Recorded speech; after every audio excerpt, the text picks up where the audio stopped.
Hi అండి, నమస్తే. ఈరోజు మనం ఈ వీడియోలో ఇప్పుడు మీరు తెలుసుకోబోయే ఆలయాలు అసాధారణమైనవి. ఇక్కడ ఎవరిని పూజిస్తారో తెలిస్తే ఖచ్చితంగా ఆశ్చర్యపోతారు. ఈ ఆలయాలు ఏంటో తెలుసా? తిరునగేశ్వరం ఆలయం, సదాశివ బ్రహ్మేంద్ర స్వామి ఆలయం.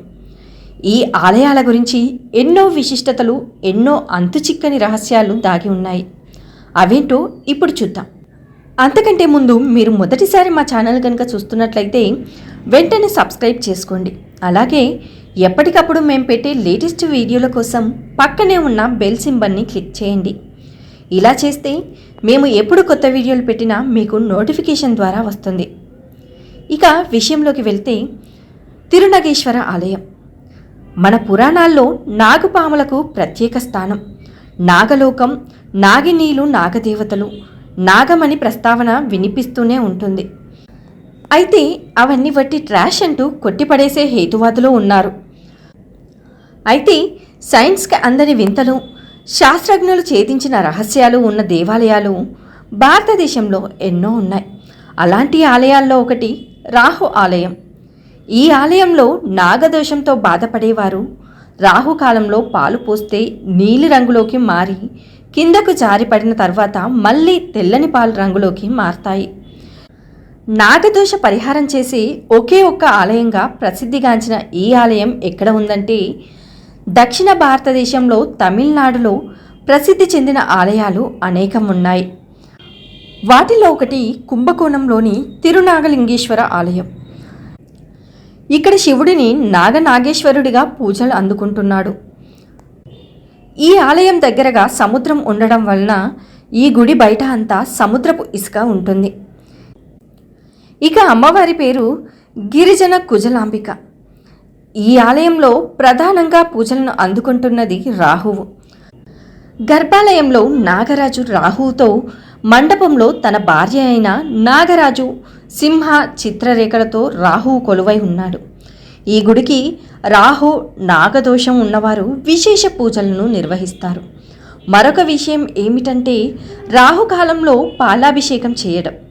రాహుకి పాలాభిషేకం చేయడం వలన తమకు ఉన్న రాహుగ్రహ దోషాలు పోతాయని భక్తుల విశ్వాసం. ఇలా రాహుకాలంలో రాహు భగవాన్కి పాలాభిషేకం చేస్తున్నప్పుడు ఆ పాలు కంఠం నుండి దిగగానే గొంతు వద్ద నీలం రంగుగా మారుతుంది. అనంతరం ఆ పాలు నేలపై పడినప్పుడు తెల్లగా కావడం విశేషం. ఈ వింతను చూడడానికి రాహుకాలంలో భారీ సంఖ్యలో హాజరవుతారు.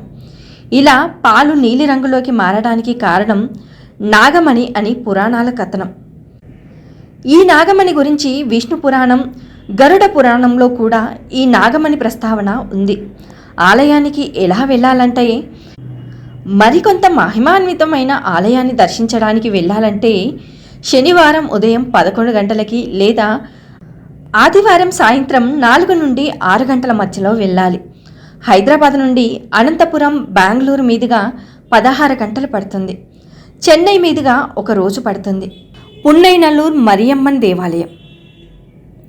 పున్నైనల్లూరు మరియమ్మన్ ఆలయం భారతదేశంలోని తమిళనాడు రాష్ట్రంలోని తంజావూరులో ఉన్న ఒక హిందూ దేవాలయం. మరియమ్మన్ దేవత ఆలయం తంజావూరు జిల్లాలోని ప్రసిద్ధ దేవాలయంలో ఒకటి. తంజోర్ నుండి 6 మైళ్ళ దూరంలో ఉన్న పున్నైనల్లూరులో మరియమ్మన్కి అంకితం చేయబడిన ఒక ముఖ్యమైన ఆలయం ఉంది. తంజావూరులోని తంజా అనే రాక్షసుడితో యుద్ధం చేసే ముందు లోరే శివుడు అష్టశక్తులను 8 దిక్కులలో ఒక్కొక్కడిగా నిలిపాడని, తూర్పు దిక్కున ఉన్నవాడు ఇప్పుడు అష్టదాన దేవత అని స్థల పురాణం పేర్కొంది. ఈ ఆలయంలో శక్తి స్వరూపిణి అయిన మరియమ్మను చాలా కాలం పాటు పుట్ట రూపంలో ఇక్కడ పూజలు అందుకుంది. 18వ శతాబ్దంలోనే ఇక్కడ ఆలయాన్ని నిర్మించారు. 7 అంచెల గోపురం ఇటీవలే వచ్చింది. ఇది ఇప్పటికీ తంజావూరు రాజకుటుంబం వారసులచే నిర్వహించబడుతుంది.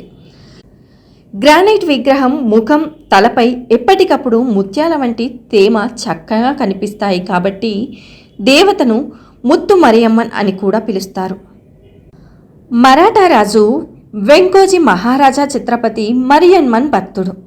అతను సమయపురం మరియమ్మన్ అని పిలువబడే ఇతర శక్తివంతమైన గ్రామ దేవతలను దర్శించుకోవడానికి తిరుచిరాపల్లికి తీర్థయాత్రకు వెళ్లాలని నిర్ణయించుకున్నాడు. దారిలో చెట్టు నీడలో విశ్రాంతి తీసుకున్నాడు. అకస్మాత్తుగా అతని కలలో మరియమ్మన్ కనిపించింది. తంజావూరు నుండి 3 మైళ్ళ దూరంలో ఉన్న పున్నై చెట్ల అడవిలో దొరుకుతుందని చెప్పాడు. రాజు ఆ ప్రదేశానికి పరిగెత్తాడు. అతనికి ఒక పుట్ట లేదా తెల్లటి పుట్ట కనిపించింది. ఈ పుట్ట మీద అతను పున్నైనల్లూరు మరియమ్మన్ దేవాలయం ప్రస్తుత నిర్మాణాన్ని నిర్మించాడు. మరాఠా పాలకులు తులాజా సెర్పోజీ కూడా ఇక్కడ పూజలు చేశారు. వారి పాలనలో ఆలయాన్ని పునరుద్ధరించారు. తంజావూరికి చెందిన తులాజా రాజు కుమార్తె అనారోగ్యంతో కంటి చూపును కోల్పోయిందని, ఈ ఆలయంలో పూజలు చేసిన తర్వాత తిరిగి వచ్చినట్లు చెబుతారు. మరియమ్మన్ ఆలయం ఇప్పటికీ తంజావూరు రాజకుటుంబానికి చెందిన వారసులచే నిర్వహించబడుతోంది. నిజానికి అమ్మన్ తెల్లచీమల కొండ రూపంలో ఉండేది. గ్రేట్ సెయింట్ సదాశివ బ్రహ్మేంద్ర స్వామి తెల్లచీమల కొండను మరియమ్మన్ రూపంలో మలిచారు. శక్తివంతమైన చక్రాన్ని కూడా స్థాపించారు. తంజావూరును పరిశీలించిన రాజులు ఆలయ అభివృద్ధిలో చాలా ఆసక్తిని కనబరిచారు. వారు ఆలయానికి గోపురాలు, మండపాలు, ప్రవేశ ద్వారాలు మొదలైన వాటిని నిర్మించడంలో ఒకరితో ఒకరు పోటీ పడ్డారు. దేవత తన భక్తులకు అన్ని శారీరక రుగ్మతలను నయం చేస్తుంది. ఆకర్షణీయమైన ఇంకా శ్రద్ధగల రూపం ఇక్కడ కనిపిస్తుంది. మానవ శరీరంలోని వివిధ భాగాల మట్టి ప్రతిమలను ఆలయాలను నైవేద్యంగా ఉంచారు. తల్లిని నయం చేయమని వేడుకుంటారు. ఈ స్థలంలో ఈ ఆలయం నిర్మించబడింది. విగ్రహం ప్రతిష్ఠించబడింది కాబట్టి ఈ ఆలయ దేవతను పున్నైనల్లూరు మరియమ్మన్ అని పిలుస్తారు. పిల్లలలో భయాన్ని తొలగిస్తుంది. పెచి అమ్మన్ కొన్ని విషయాలకు భయపడి ఏడ్చే పిల్లలను కాపాడుతుందని నమ్ముతారు. ఎవరైనా దేవతకు తన హృదయపూర్వక ప్రార్థనలు చేస్తే పిల్లలలో ఆ భయాలను తొలగించే శక్తి ఉందని చెప్పబడింది. ఇక్కడికి వచ్చి 1 వారం పాటు పూజలు చేసిన భక్తులు ప్రతిరోజు జరిగే నాగుల పూజల సమయంలో అందించే పాలు తాగితే అన్ని రకాల అనారోగ్య సమస్యల నుండి విముక్తి పొందుతారని చెబుతారు. 18వ శతాబ్దం మొదటి భాగంలో తులాజారాజు గొయ్యి ఉన్న ప్రదేశంలో అంబిగై దేవి కోసం ఒకే ప్రాకారంతో ఒక చిన్న ఆలయాన్ని నిర్మించాడని నమ్ముతారు. 1798 ఏడి మరియు 1832 ఏడి మధ్య రాజు శరభోజీ మహామండపాన్ని, నర్తన మండపాన్ని, ఎత్తైన ముందు ఆలయ గోపురం, 2వ ప్రాకారాన్ని నిర్మించాడు. అనంతరం 3వ ప్రాకారాన్ని, బయటి గోడలను నిర్మించారు. ఈ ఆలయం కొన్ని సంవత్సరాల క్రితం పూర్తిగా పునరుద్ధరించబడింది. కొత్త రూపాన్ని సంతరించుకుంది. పున్నైనల్లూరు మరియమ్మన్ ఆలయం ప్రధాన ద్వారం 7 అంచెలతో ఇటీవల నిర్మించిన రాజగోపురంని కలిగి ఉంది. ధ్వజస్తంభం, అన్నదానం వేదిక మొదటి ప్రాహారంలో ఉన్నాయి. ఈ ప్రాంతంలో నాగదేవతలు వసంత మండపం కూడా ఉంది. పున్నైనల్లూరు మరియమ్మన్ స్వయం ప్రతిరూపమైన ప్రకృతి దృశ్యం కాబట్టి 18వ శతాబ్దానికి చెందిన సంస్కృతంలో కర్ణాటక సంగీతానికి సాధువు, స్వరకర్త, అద్వైత తత్వవేత్త అయిన ప్రముఖ ఋషి సదాశివ బ్రహ్మేంద్ర ఈ ఆలయాన్ని సందర్శించారు. అతను శ్రీచక్రం అనే పవిత్ర చిహ్నాన్ని స్థాపించాడు. పుట్టుపై మరియమ్మన్ ముఖాన్ని ఆకృతి వేశాడు. అందువల్ల ప్రతిమపై ఎటువంటి అభిషేకం నిర్వహించబడదు.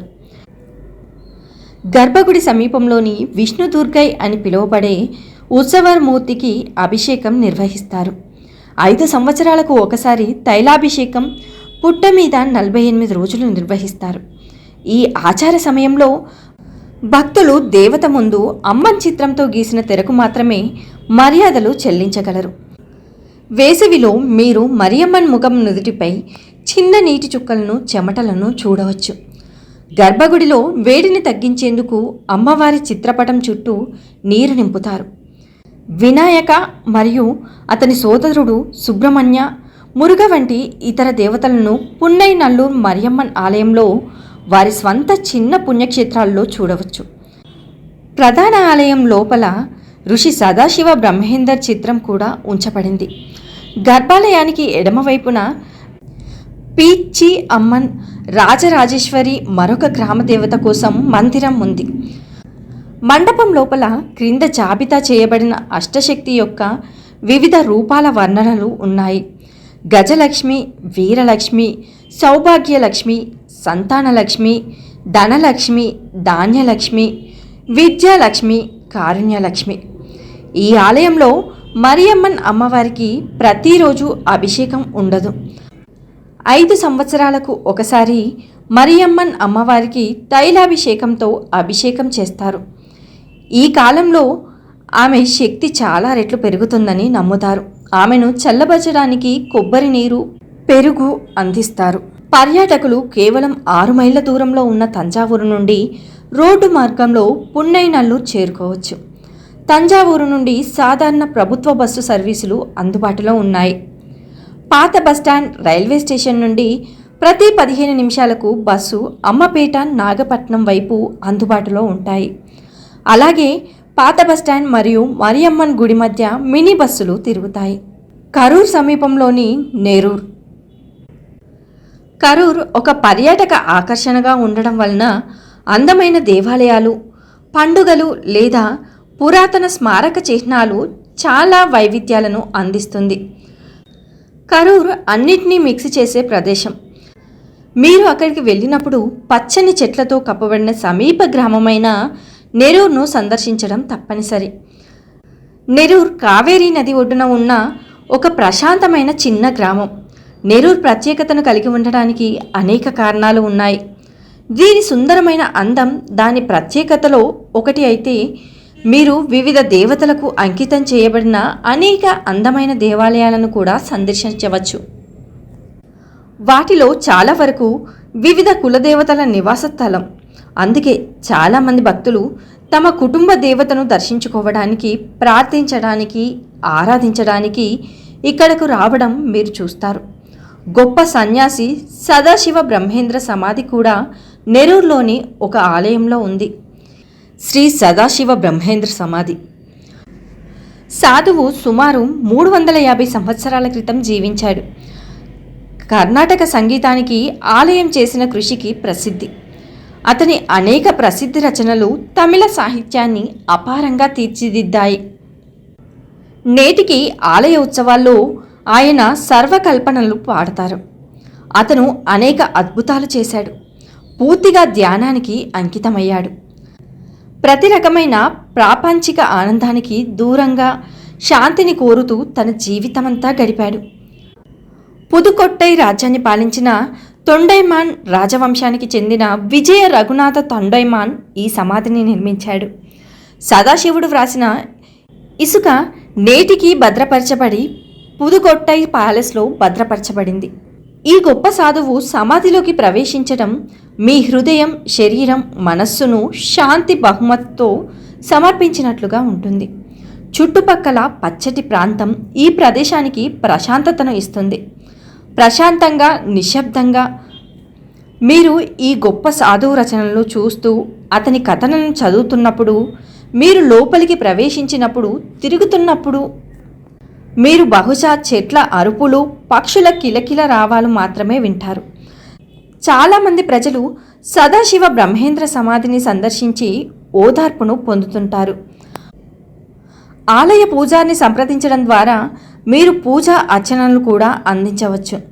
ఈ ప్రదేశం ఒక గోపురం, శివునికి అంకితం చేయబడిన గర్భగుడితో ఒక సాధారణ నిర్మాణం అయినప్పటికీ, మీరు సాధువు సమాధికి చేరుకున్నప్పుడు మీరు ఒక నిర్దిష్ట హృదయ భారాన్ని అనుభవిస్తారు. అందువల్ల ఈ ప్రదేశాన్ని సందర్శించడం దాని శిల్పకళా సౌందర్యం వల్ల లేదా అలాంటిదేమీ కాదు, సాధువు గురించి బాగా తెలుసుకోవడం, అంతర్గత శాంతి ప్రశాంతతను అనుభవించడం కోసం సిఫార్సు చేయబడింది. నెరూర్లోని దేవాలయాలు. శ్రీ సదాశివ బ్రహ్మేంద్ర సమాధి ఉన్న ఆలయం కాకుండా నెరూర్లో పాత మరియు కొత్త అనేక ఇతర దేవాలయాలు ఉన్నాయి. మీరు వీలైనన్ని ఎక్కువ ప్రదేశాలను సందర్శించడం ద్వారా నెరూర్ని సందర్శించడానికి కేటాయించిన సమయాన్ని పూర్తిగా సద్వినియోగం చేసుకోవచ్చు. వివిధ కులదేవతలకు అంకితం చేయబడిన వివిధ ఆలయాలు, అంగల్లమ్మన్ ఆలయం, అగ్నీశ్వరర్ ఆలయం మొదలైనవి ఉన్నాయి. ఈ ఆలయాలు ప్రధానంగా సుదూర ప్రాంతాల నుండి కూడా సందర్శకులను వారి కుటుంబ దేవతలకు ప్రార్థనలు చేయడానికి వస్తుంటారు. చాలామందికి కనీసం సంవత్సరానికి ఒకసారి సందర్శించడం తప్పనిసరి. నెరూర్ చేరుకోవడం ఎలా అంటే, నెరూర్ కరూర్ నగరానికి 10 కిలోమీటర్ల దూరంలో ఉంది. కాబట్టి మీరు కరూర్ వద్ద ఉన్నట్లయితే మీరు కేవలం ఆటో లేదా ట్యాక్సీని తీసుకొని 30 నిమిషాలలో నెరూర్ చేరుకోవచ్చు. సమాధి, ఇతర దేవాలయాలు, సందర్శన స్థలాలను సందర్శించడానికి ఒక రోజంతా వెచ్చించండి మరియు మీరు సాయంత్రం తిరిగి రైలులో సౌకర్యవంతంగా చేరుకోవచ్చు. ఈ వీడియో కనుక మీకు నచ్చినట్లయితే లైక్ చేయండి, షేర్ చేయండి. మరిన్ని విషయాల కోసం మా ఛానల్ని సబ్స్క్రైబ్ చేసుకోండి.